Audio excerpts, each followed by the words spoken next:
La gitane et la cavale blanche. La nuit où Nouma était née, une pluie d'étoiles filantes annonça aux gitans que le bébé serait une magicienne. En grandissant, elle avait su lire dans le ciel et les tarots et, lorsqu'elle chevauchait sa cavale blanche, on aurait dit qu'elle volait.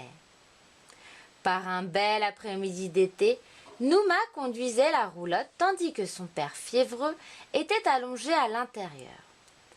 Confiant les rênes à sa mère, la jeune fille partit en reconnaissance pour trouver un coin tranquille où la tribu serait à l'abri des regards et des tracasseries des gendarmes, le temps que son chef guérisse.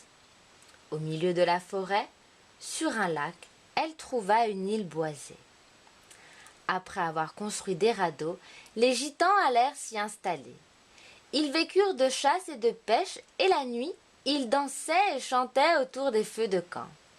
Puis, le froid s'annonçant, il fallut partir vers les régions les plus ensoleillées. À la nuit tombante, les gitans gagnèrent la montagne. Galopant en avant, sur sa cavale blanche, comme à son habitude, Nouma cherchait quel chemin emprunter. Se croyant suivis, des contrebandiers qui eux aussi franchissaient la frontière se cachèrent derrière des rochers et tirèrent des coups de fusil sur la jeune fille lorsqu'elle passa à proximité avec sa cavale blanche. Nouma roula au fond du ravin.